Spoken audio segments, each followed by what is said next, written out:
back to the gadget show. Now, I know it might be hard to believe with this weather that we've been having, but it is now the middle of summer.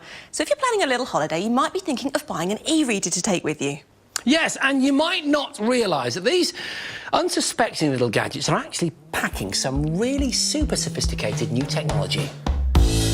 The downside of early e-readers was that you had to shine a light on them if you wanted to read in the dark. But now a new generation of front-lit screens has come onto the market with their own built-in illumination. These shine light downwards towards the e-ink display to brighten the screen, making it possible to read in any light. Yet the use of these lights won't affect their battery too much. They'll still last a staggering 2 months between charges. But does this front-lit technology really deliver? Well, Jason, to decide that, I think we need to do a bit of testing. Should we start by going to bed? Yeah. We're going to do a little bedtime reading to see how 3 of these new e-readers work in low light. Ah, nice, huh? Here we go. Let's have a look. All of our e-readers employ slightly different tech. First up is the Kindle Paperwhite, which comprises 4 discrete LEDs that emit light via a flattened optical fibre that's supposed to result in an evenly illuminated front-lit screen. Yeah, the thing I like is it is a really pleasant reading experience. There's a softness to it. You don't get any of that glare that you get off a conventional tablet. I mean, there's a little tiny bit of shading down the bottom. Can you see? The tiniest bit. Yeah, like the footlights in a theatre. But only when you've pointed it out, because you're never normally looking at that part, are you? I agree. There's no text there. It's maybe quibbling. It's nice and bright, though. OK, next up, let's have a look at the Nook. The Nook has 8 LEDs which shine light through special optical glass, which then disperses it throughout the screen. Yeah, the Glowlight, I mean, it does the job, but there's an obvious glow at the top of the screen which isn't uniform down to the bottom, is it? Yeah, if you look, you can actually see individual spots of light. I don't think it's as bright as well. I've got that on full brightness, and I'd say that's probably about... Is that full, is it? Yeah. Let me have a look. I'm just going to check my settings. Yeah, oh gosh, mine's on full. I would have never thought that was full. Probably about 50% of the Kindle's brightness. I think, look, I've already moved on to the Kobo. Right, OK, Kobo it is. Our final e-reader is the Kobo Aura HD, which has 5 LEDs hidden in the lower bezel of the screen. Light is guided through a very thin nano-printed film to get an evenly distributed light. It's very uniform, really, really bright. I get no real sense of where the light is radiating from on this, and that's a good thing. It feels the most paper-like to me. So in the low-light test, the Kobo comes out on top, slightly ahead of the Kindle, and with the Nook Glowlight failing to shine. I think that's enough of this, then. Let's get out of the low light, and look, the sun's coming up.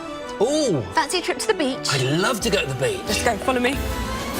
Time to see how our front-lit e-readers fare in sunlight. Mind the castle. Thanks. This is lovely. Beautiful, isn't it? Here in our little bit of fake paradise in the West Midlands.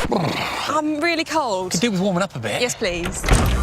And to warm us up, we'd shipped in the Alpha 18K professional movie light. This thing kicks out 18,000 watts of power, more than enough to emulate the brief British summertime. This is like Southend, mate. Is it? You come to my hometown. Is this like proper Essex? This is like proper Essex, sun? yeah. I'm going to get a tan like my country people. The thing I find interesting about this is that many of the viewers don't realise how small you and I are. Now to the small matter of seeing how our e-readers perform under the glare of the bright light.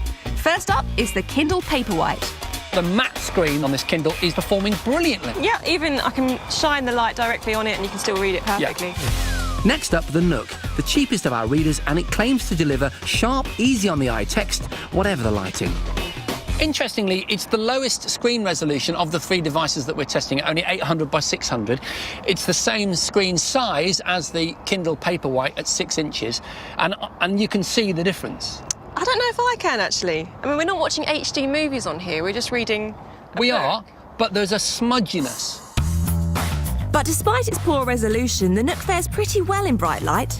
Next up, the Kobo. If you shine this into the sun, it's a lot more smeary, the screen, than the Kindle or the Nook. I think you're right. There's a little bit more glare, isn't there? I mean, this has got a bigger screen, 6.8 inches. It's all about that portion of an inch, as you well know, Jason, but... It absolutely is. It's critical. But I don't think that's why it's more smeary. I think it's a slightly different screen. It's a little bit inferior. So, in our bright light test, the Kindle Paperwhite narrowly beats the Kobo, with the Nook still trailing behind. But what other features do they have to make them stand out from the pack? The Kindle Paperwhite has a 3G version, allowing you to download books wherever you are in the world, as long as you have a mobile network connection. We really are in the middle of several miles of field, and I've got enough bars to download a book. You can increase the Nook storage to a whopping 32 gigabytes with an SD card. That's 16 times more than a Kindle. The Kobo also has expandable storage, and with its 1 GHz processor, it's the most powerful e-reader on the market. You know, you get a delay between punching in each letter on the other two devices. It feels more real-time as you type. So, now for the G ratings. It's 3 Gs for the Nook Glowlight. The front-lit screen quality and resolution wasn't quite as good as the others, but with access to over 2.5 million titles, it's pretty good value.